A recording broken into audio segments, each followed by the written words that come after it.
Guys വാഴയില പറിച്ചിട്ട് വരാം. ഹേ, വാഴയില മുറിക്കാൻ പോകുന്നത് ഇത്ര വലിയ സംഭവമാണോ എന്നല്ലേ? അതല്ല. എന്നാൽ ഈ പോകുന്ന ഇടവും എൻ്റെ കൂടെയുള്ള ആളും ഒരു സംഭവമാണ്.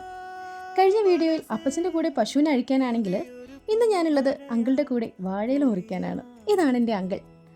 അങ്കിൾ എന്ന് പറയുമ്പോൾ അമ്മയുടെ അനിയൻ. ഞാനിവിടെ ഉണ്ടായിരുന്ന കാലത്ത് പാറക്കുളത്തിൽ പോയി എന്നെ ചകിരി വെച്ച് തല കുളിപ്പിച്ചത് മുതൽ എൻ്റെ ആദ്യ പാഠങ്ങളെല്ലാം പഠിപ്പിച്ചതിൽ ഒരു പങ്ക് അങ്കിളിനുമുണ്ട്. അങ്കിൾ നല്ലൊരു കർഷകൻ കൂടിയാണ്. ഇന്ന് അടയ്ക്ക പറിക്കാൻ വേണ്ടി 4-5 പേര് പണിക്കാരുണ്ടായിരുന്നു. ദേ ഈ കാണുന്നത് മുഴുവൻ അങ്കിളുടെയും അപ്പച്ചൻ്റെയും അമ്മച്ചിയുടെയും ആൻറ്റിയുടെയും ഒക്കെ അധ്വാനത്തിന്റെ ഫലമാണ്. ഒരു കർഷകന്റെ സങ്കടം പറയാനും അതിനിടയിൽ അങ്കിൾ മറന്നില്ല കേട്ടോ. അങ്കിളുടെ സ്റ്റൈലൊക്കെ മാറ്റി.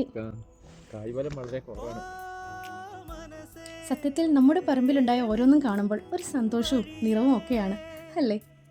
പിന്നെ ഈ സ്ഥലം നമ്മുടെ പഴയ വീട് ഇവിടെയായിരുന്നു.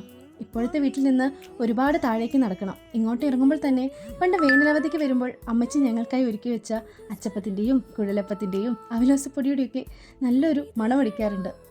ഇന്ന് ഇവിടെ ഏറ്റവും കൂടുതൽ മിസ് ചെയ്യുന്നതും അമ്മച്ചിയുടെ സ്നേഹവും രുചിയും തന്നെയാണ്. ഇപ്പോൾ ഈ സ്ഥലത്തൊക്കെ കാപ്പിയും കുരുമുളകും തേയിലയും കവുങ്ങും ഒക്കെയാണ്. പണ്ട് ഓടിക്കയറിയ സ്ഥലങ്ങളാണെങ്കിലും ഇന്ന് ഉരുണ്ടു പോകുമെന്നുള്ള പേടിയോടെയാണ് ഇറങ്ങിയത്. അങ്കിളുടെ വേഗത്തിൽ എന്തായാലും എനിക്ക് എത്താൻ പറ്റിയിട്ടില്ല.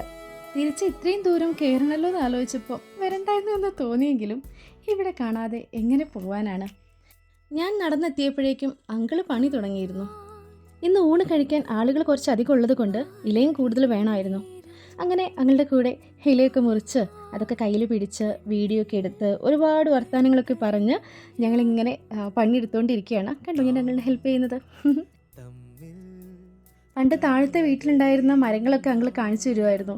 നല്ല പ്ലാവും മാവും അങ്ങനെ ഒരുപാട്. അങ്ങനെ ഇലയൊക്കെ മുറിച്ച് ഞങ്ങൾ മേലേക്ക് കയറാൻ തുടങ്ങി. അങ്കിള് കയറുന്നതും മേലെ എത്തുന്നത് മാത്രമേ ഞാൻ കണ്ടുള്ളൂ. വീട് വരെ എത്താൻ ഞാൻ പെട്ട പാട് എനിക്ക് മാത്രമേ അറിയത്തുള്ളൂ. അത്രയും ദൂരം ഉണ്ടായിരുന്നു. നല്ല കയറ്റമായിരുന്നു. ഞാൻ കിതയ്ക്കുന്നത് നിങ്ങൾക്ക് ഈ വീഡിയോയിൽ ഇങ്ങനെ കേൾക്കാം. അവസാനം ഞാൻ കയറി വീടെത്തി. അപ്പോൾ ഇന്നത്തേക്ക് ഇത്രയേ ഉള്ളൂ. Thank you for watching. By.